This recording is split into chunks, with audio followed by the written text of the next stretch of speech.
Hi പ്രിയമുള്ള സുഹൃത്തുക്കളെ, നമ്മൾ സാധാരണ പറയാറുള്ളത് പോലെ ഒരു മതവിഭാഗം മാത്രം ലോകത്തിന്റെ ഏതു കോണിലെത്തിയാലും അവിടെ എല്ലാം അവർക്ക് പ്രശ്നങ്ങളാണ്. അവർക്ക് പ്രശ്നങ്ങൾ ഒഴിഞ്ഞ ഒരു നേരമേ ഇല്ല. ഒരു പ്രശ്നവും ഇല്ലെങ്കിൽ അവർ പരസ്പരം പ്രശ്നങ്ങൾ ഉണ്ടാക്കും.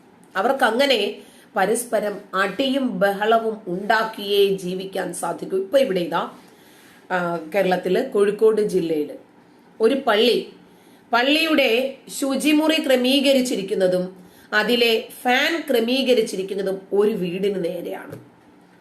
ഉടനെ ഇവര് കോർപ്പറേഷനിൽ പോയി പരാതി കൊടുക്കുന്നു വീട്ടുകാര്. അപ്പോഴാണ് അനധികൃതമായി കെട്ടിപ്പൊക്കിയതാണ് ബാത്റൂം എന്നറിയുന്നു. അത് പൊളിച്ചു മാറ്റണമെന്ന് കോർപ്പറേഷനിൽ നിന്ന് നിർദ്ദേശം വന്നു. പള്ളിക്കെതിരെ സംസാരിക്കാനോ അള്ളാഹുവിന്റെ ഭവനത്തിനെതിരെ സമാധാനം വിതറപ്പെടുന്ന പള്ളിക്കെതിരെ സംസാരിക്കുകയോ? ശരി, അപ്പോഴേക്ക് ഇവർക്ക് കൊണ്ടളകി. അങ്ങനെ അവിടത്തെ പള്ളി സെക്രട്ടറി ഉണ്ട് ജംഷീദ്. അയാളുടെ നേതൃത്വത്തിൽ വരുന്ന കുറച്ച് ആളുകള് ഈ വീട്ടിലേക്ക് പിക്കാസും മൺവെട്ടിയും വലിയ കമ്പിപ്പാരയും ചുറ്റികയും ഒക്കെയായി ഇരച്ചു കയറുന്നു. ആ വീട് മുഴുവനും തള്ളി പൊളിച്ച് പണ്ടാരമടക്കി. എന്നിട്ട് ഇനിയൊന്ന് കാണണമല്ലോ എന്ന് തന്നെയുമല്ല വിട്ടില്ല. വീടിന് പുറത്ത് കാത്തു നിൽക്കുക. നിന്റെ മക്കള് വരട്ടടാ, വന്നാ ഞങ്ങള് വെട്ടും. തള്ളയും തന്തയും കണ്ണീരുകൊണ്ട് മുഖം കഴുകുന്ന ഒരു രീതിയായി. അവർക്ക് വീടിന് പുറത്തിറങ്ങാൻ ഭയമായി. അവർക്ക് ഇറങ്ങാൻ പറ്റുന്നില്ല. മക്കൾ പുറത്തു പോയി കഴിഞ്ഞാൽ തിരിച്ചു മക്കൾ ഉയിരോടെ വരുന്നതുവരെ ഇവർക്ക് ഉയിരില്ലാതായി. അത്രയ്ക്ക് ഇവർക്ക് ഉയിരും ഉലകവുമായിരുന്ന മക്കൾ പുറത്ത് പോകണ്ട എന്നുകൂടി ഇവർ ആഗ്രഹിക്കുന്നു. രണ്ടുപേരും തികച്ചും വിശ്വാസികളാണ്. പരലോകവും സ്വർഗവും നരകവും പടച്ചോനും ഖബറും ഒക്കെ ഉണ്ടെന്ന് വിശ്വസിക്കുന്നവരാണ്. പള്ളിക്കാരും അങ്ങനെയാണെന്ന് പറയപ്പെടുന്നു. ശരി, ഇപ്പൊ മനസ്സിലായില്ലേ? മുസ്ലിങ്ങൾ മാത്രമാണെങ്കിൽ അവര് തമ്മിലായിരിക്കും പ്രശ്നങ്ങൾ. പാകിസ്ഥാൻ പോലെ, ഇറാഖ് പോലെ, ഇറാൻ പോലെ. ഇറാനിൽ ഇപ്പോൾ നടക്കുന്ന പ്രക്ഷോഭം എന്താണ്? മുസ്ലിങ്ങൾ ഒരു കഷ്ണം തുണിയുടെ പേരിൽ ഒരു ഭരണാധികാരിയുടെ സദാചാര പോലീസ് ഗുണ്ടായിസം കാണിച്ചട്ടിച്ചു മർദ്ദിച്ച് അവശയാക്കി കൊലക്കയറിലേക്ക് കൊന്ന ഒരു പെൺകുട്ടിക്ക് വേണ്ടി അവിടെ ധർമ്മസമരത്തിനിറങ്ങിയ പെൺകുട്ടികളെയും സ്ത്രീകളെയും വെടിവെച്ച് കൊല്ലുന്ന ഒരു കിരാതനായ ഭരണാധികാരി. എന്താണ് അഫ്ഗാനിൽ സംഭവിക്കുന്നത്? ഇതേ രീതി തന്നെയാണ് ഇനി ഇന്ത്യയിലും ഉണ്ടാക്കാൻ പോപ്പുലർ ഫ്രണ്ട് ഓഫ് ഇന്ത്യ പോലെയുള്ള സംഘാടകർ വിചാരിച്ചിരുന്നത്. 2047 സ്വയം പൊട്ടിത്തെറിക്കുന്ന കുറെ ആൾ ബോംബുകളെ ഉണ്ടാക്കാം, മനുഷ്യ ബോംബുകളെ ഉണ്ടാക്കാം. ദീപാവലിക്ക് ജമീഷ മുബിൻ എന്ന് പറയുന്ന പയ്യൻ ഈശ്വർകോട്ടെ കോയമ്പത്തൂർ ക്ഷേത്രത്തിൽ പൊട്ടിത്തെറിച്ചതുപോലെ, ക്ഷേത്ര നടയിൽ പൊട്ടിത്തെറിച്ചതുപോലെ കേരളത്തിലെ, ഇന്ത്യയിലെ വിവിധ സംസ്ഥാനങ്ങളിലെ യുവാക്കളെ പൊട്ടിത്തെറിക്കത്തക്ക രൂപത്തിൽ പ്രാപ്തമാക്കിയെടുക്കുക. കുറച്ചുനാള് മുമ്പ് കണ്ണൂര് മുസ്ലിം പള്ളിയിൽ ചാണകം വാരി എറിഞ്ഞ ഒരു സംഭവം. സിസി ക്യാമറ ചതിച്ചു.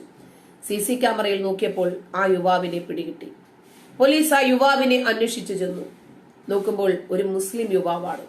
എന്തിനാണ് നിങ്ങൾ ഇത് ചെയ്തത്? കുറെ കാലമായി ഞാൻ സാമ്പത്തിക ബുദ്ധിമുട്ടിലാണ് ജീവിക്കുന്നത്. പടച്ചോനോട് ഞാൻ എന്റെ സാമ്പത്തിക ബുദ്ധിമുട്ട് മാറ്റിത്തരാൻ പറയുന്നു. എന്റെ കടബാധ്യതകൾ തീർത്തു തരാൻ പറയുന്നു. എന്റെ വീട്ടിൽ രോഗിയായവർക്ക് മെഡിസിൻ വാങ്ങി കൊടുക്കണം, അതല്ലെങ്കിൽ അവരുടെ അസുഖം മാറ്റി കൊടുക്കണം. ഇതൊക്കെ ഞാൻ നിരന്തരം അള്ളാഹുവിനോട് ഇങ്ങനെ മുട്ടിപ്പായി പ്രാർത്ഥിച്ച് ഉച്ചയും കുത്തി മറിഞ്ഞ് അള്ളാഹുവിനോട് ചോദിക്കുന്ന സംഗതികളാ. കക്ഷി ചെയ്യുന്നില്ല. അപ്പോൾ എനിക്ക് ചാണകം വരി എറിയാൻ തോന്നി. ഈ ചാണകം തന്നെ തെരഞ്ഞെടുത്തത് എന്തിനാ? അത് ഹിന്ദുക്കളാണ് ചെയ്തത് എന്ന് ഉറപ്പുവരുത്താൻ വേണ്ടിയിട്ട് FIR പറഞ്ഞിട്ടുള്ളതാണ്. അതായത് ഒരു തെറ്റിദ്ധാരണ ഉണ്ടാക്കണം, എന്നിട്ട് അവിടെ ഒരു കലാപമുണ്ടാക്കണം. ഈ തെറ്റിദ്ധാരണയുടെ മറവിൽ കലാപമുണ്ടാക്കാൻ ശ്രമിക്കരുത് തന്നെയാണ് ഇവരുടെ പ്രധാനപ്പെട്ട ജോലി. ഇപ്പോൾ ഇതാ ഗുജറാത്തിൽ പിന്നെ എന്ത് ചെയ്താലും കൃത്യമായിട്ട് പ്രതി ശിക്ഷിക്കപ്പെടും, സംശയമൊന്നുമില്ല. അല്ല, UP-യിലാണ്. ഉത്തർപ്രദേശില് ഖുർആൻ കത്തിച്ചു. ആരാണ് കത്തിച്ചത്? എന്തിനാണ് കത്തിച്ചത്? ഖുർആൻ കത്തിച്ചു എന്ന് കേട്ടതേ ഉള്ളൂ. അപ്പോഴേക്ക് BJP-ക്കാരുടെ ഓഫീസുകളും കൊടികളും ഒക്കെ അട്ടിച്ച് നിരത്താനും വലിയ വെല്ലുവിളിക്കുമൊക്കെയായി ഒരു സംഘം മുസ്ലിം യുവാക്കൾ രംഗത്തിറങ്ങി. ഇപ്പോഴാണ് പ്രതിയെ പിടികിട്ടുന്നത്. ഈ വിഷയവുമായി പിന്നാലെ പോയ അന്വേഷണ ഉദ്യോഗസ്ഥർ ഞെട്ടിപ്പോയി. ഉത്തർപ്രദേശിൽ കലാപത്തിനുള്ള ശ്രമം പലതരത്തിൽ ഉണ്ടായിക്കൊണ്ടിരിക്കുകയാണ്. ഗുരുതരമായ റിപ്പോർട്ടാണ്. അതായത് ഉത്തർപ്രദേശിലെ ഷാജഹാൻപൂർ എന്ന സ്ഥലത്ത് താജ് മുഹമ്മദ് എന്ന് പറയുന്ന ഒരുത്തൻ ഒരു പള്ളിയിൽ കയറി, ഒരു മുസ്ലിം പള്ളിയിൽ കയറി അവിടെ ഖുറാൻ കത്തിച്ചു. ഖുറാൻ എന്ന വിശുദ്ധ പുസ്തകം കത്തിക്കുകയും അത് BJP-കാരാണ് അത് ചെയ്തത് എന്ന് വരുത്തി തീർക്കാൻ ശ്രമിക്കുകയും ചെയ്തു. ഒടുവിൽ പോലീസ് പിടിച്ചു. പോലീസ് പിടിച്ചപ്പോൾ പറഞ്ഞത് ഞാനല്ല ചെയ്തത്, എന്റെ ആത്മാവ് അത് ചെയ്തതാണ് എന്നാണ് ഇവൻ പറഞ്ഞത്.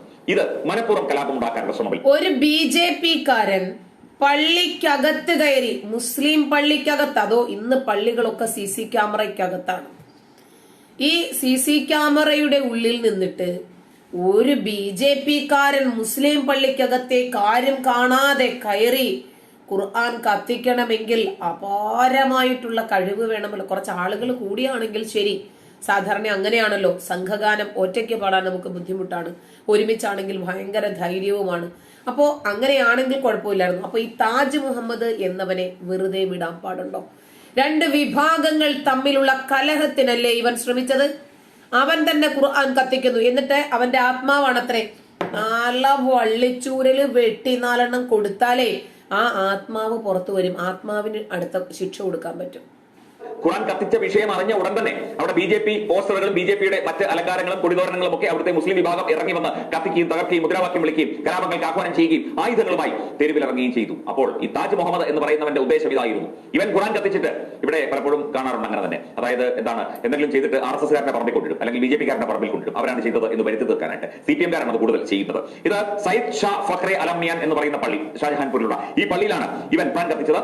ഈ ഒരു സംഭവം ഉണ്ടായി. അതിനുശേഷം വ്യാപകമായി അവിടെ അക്രമ സംഭവങ്ങൾ ഉണ്ടാകാൻ തുടങ്ങിയപ്പോഴാണ് ഇവൻ ഷാജഹാൻപൂർ പോലീസിന്റെ പിടിയിലായത്. ഇവൻ പിന്നീട് നിവൃത്തിയില്ലാതെ സകല തെളിവുകളും എതിരായപ്പോൾ പോലീസ് ചോദ്യം ചെയ്തപ്പോൾ സമ്മതിച്ചത്. ഇത്തരത്തിൽ ഫേക്കായിട്ട് പല കാര്യങ്ങൾ ഉണ്ടാക്കിയിട്ട് അത് BJP RSS പ്രവർത്തകരുടെ നേതാക്കളുടെ തലയിൽ കെട്ടിവെച്ച് വർഗീയ കലാപം ഉണ്ടാക്കാനുള്ള ശ്രമങ്ങൾ ഇവിടെ നടക്കുകയാണ്. അപ്പോൾ ഇവൻ ആരാണ്? ഇവൻ പോപ്പുലർ ഫ്രണ്ട്. ഇസ്ലാമിനെതിരെ ആരെന്ത് ചെയ്താലും അവൻ ഒരു സംഖ്യ, അവൾ ഒരു സംഖ്യ. ഇനിയും ഇസ്ലാമിനെതിരെ ഒരു വിമർശനം ഉന്നയിക്കട്ടെ, അവർ സംഖ്യയാണ്, ഒരു കുഴപ്പമില്ല. സംഖ്യച്ചാപ്പ കുത്തിയാൽ നിങ്ങളുടെ കമ്മിച്ചാപ്പ പുറത്തു വരാതിരിക്കുമെങ്കിൽ നല്ലത് തന്നെ. പ്രവർത്തകനാണോ ഇവൻ? മറ്റ് ഭീകര സംഘടനകളുമായി ബന്ധമുള്ളവനാണോ ഈ താജ് മുഹമ്മദ് എന്ന് പറയുന്നവൻ? ഇവൻ മനഃപൂർവ്വം ഇവിടെ കലാപമുണ്ടാക്കാനും രാജ്യം കത്തിക്കാനും അല്ലെങ്കിൽ സംസ്ഥാനം കത്തിക്കാനും ഷാജഹാൻപൂരിൽ ഒരു വലിയ വർഗീയ ലഹള ഉണ്ടാക്കാനും ശ്രമിച്ചവനല്ലേ? ശക്തമായ നടപടി ഉണ്ടാക്കണം. അതായത് ഉത്തർപ്രദേശ് കേന്ദ്രീകരിച്ച് യോഗി ആത്മനാഥ് ഭരിക്കുന്നത് കൊണ്ട് ഉത്തർപ്രദേശ് കേന്ദ്രീകരിച്ചാണ് ഇത്തരം വർഗീയ ലഹളകൾക്കും ഖുർആൻ ഈ വിഭാഗത്തിനു മാത്രമാണ് വിശുദ്ധമായിട്ടുള്ളത്. അതുകൊണ്ട് എല്ലാവരും വിശുദ്ധമായി തന്നെ ചെയ്യണം എന്ന് നിങ്ങൾ ശഠിക്കരുത്. അങ്ങനെയാണെങ്കിൽ ആദ്യത്തെ സംഖ്യ ഉസ്മാനാണ്, ഉമറാണ്, അബൂബക്കറാണ്, അലിയാണ്. ഇവരൊക്കെ സംഖ്യകളാണ്. കാരണം അബൂബക്കറും ഉമറും കൂടി ചേർന്നിട്ടാണ് പ്രവാചകന്റെ പ്രിയപുത്രി ഫാത്തിമയെ ഉമർ ചവിട്ടിക്കൊല്ലുന്നു. അബൂബക്കർ വീടിന് തീയിടുന്നു.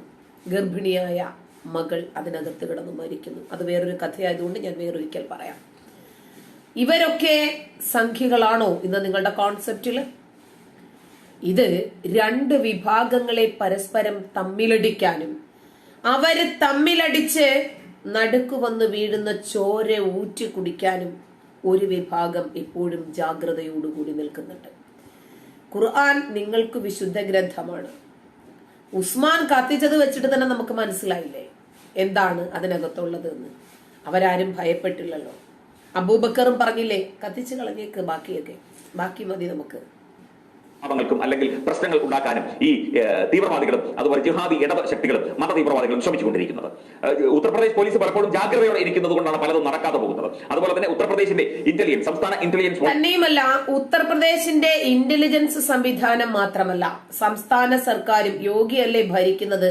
അതുകൊണ്ട് കുറച്ചുകൂടി വിജിലന്റ് ആണ് ഇത്തരം വിഷയങ്ങളിൽ. അങ്ങനെ എന്തെങ്കിലും ചെയ്താൽ കൃത്യമായിട്ട് നടപടി ഉണ്ടാകും എന്നറിയുന്നത് കൊണ്ട് ഒരു പരിധി വരെ അവരവിടെ പ്രശ്നമുണ്ടാക്കാൻ ശ്രമിക്കില്ല, പണി പാടും. യോഗി ആദിത്യനാഥ് തന്നെയാണ് അതിന് നേതൃത്വം കൊടുക്കുന്നത്. അപ്പോൾ അതുകൊണ്ടാണ് ഇത്തരം സംഭവങ്ങൾ ചീറ്റിപ്പോകുന്നത്. ഇത് വ്യാപകമായി ഉത്തർപ്രദേശിന്റെ വിവിധ ഇടങ്ങളിൽ ഖുർആൻ കത്തിച്ചു എന്ന് പറഞ്ഞാൽ ഏതൊരു മുസ്ലിം സമുദായത്തിൽപ്പെട്ടയാളും തടപുടഞ്ഞ് എഴുന്നേൽക്കും, അക്രമാസക്തനാകും. കാരണം അത്രയ്ക്ക് മത തീവ്രത തലയിൽ വെച്ച് കൊടുത്തിട്ടുണ്ട് പലപ്പോഴും. അപ്പോൾ ആ രീതിയിൽ ഈ ഒരു കലാപത്തെ വളർത്തിയെടുക്കാനുള്ള ശ്രമമാണ് പരാജയപ്പെട്ടത് ഉത്തർപ്രദേശിലെ ഷാജഹാൻപൂരിൽ. ഇങ്ങനെ പലയിടങ്ങളിൽ പല ശ്രമങ്ങളുമായി ഈ ഒരു ഖുർആനും ഒരു ഹദീസും, അതായത് ഒരു മുഹമ്മദ് നബിയും ഒരു പടച്ചോനും തമ്മിൽ ഇത്രയധികം പ്രശ്നങ്ങൾ ഉണ്ടാകുന്നു. അള്ളാഹുവിന്റെ പ്രവാചകൻ, കാരണം യുദ്ധത്തിനൊക്കെ അനുമതി കൊടുക്കുന്നത് പടച്ചോനാണ്, പ്രവാചകൻ പോയി അത് ചെയ്യുന്നു. ഇവര് രണ്ടുപേരും കാരണം മനുഷ്യകുലത്തിന് മുഴുവനും തലവേദന.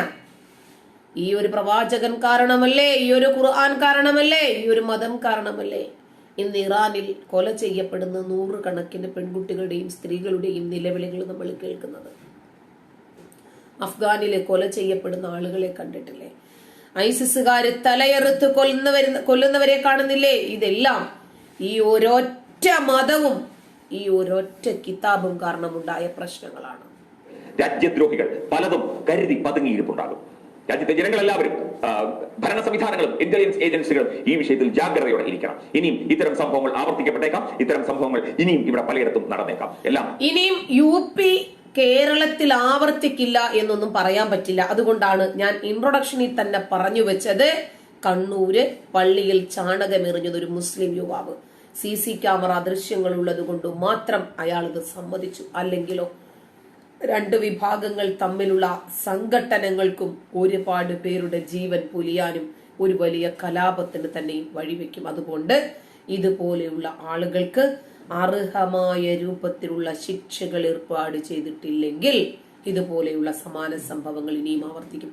UPയിലായതുകൊണ്ട് നമുക്ക് ആശ്വസിക്കാം, അക്രമി പിടിക്കപ്പെട്ടു, ഇനി അർഹിക്കുന്ന ശിക്ഷയും ലഭിക്കും. പ്രീണനമൊന്നും അവിടെ നടക്കില്ല. നന്ദി.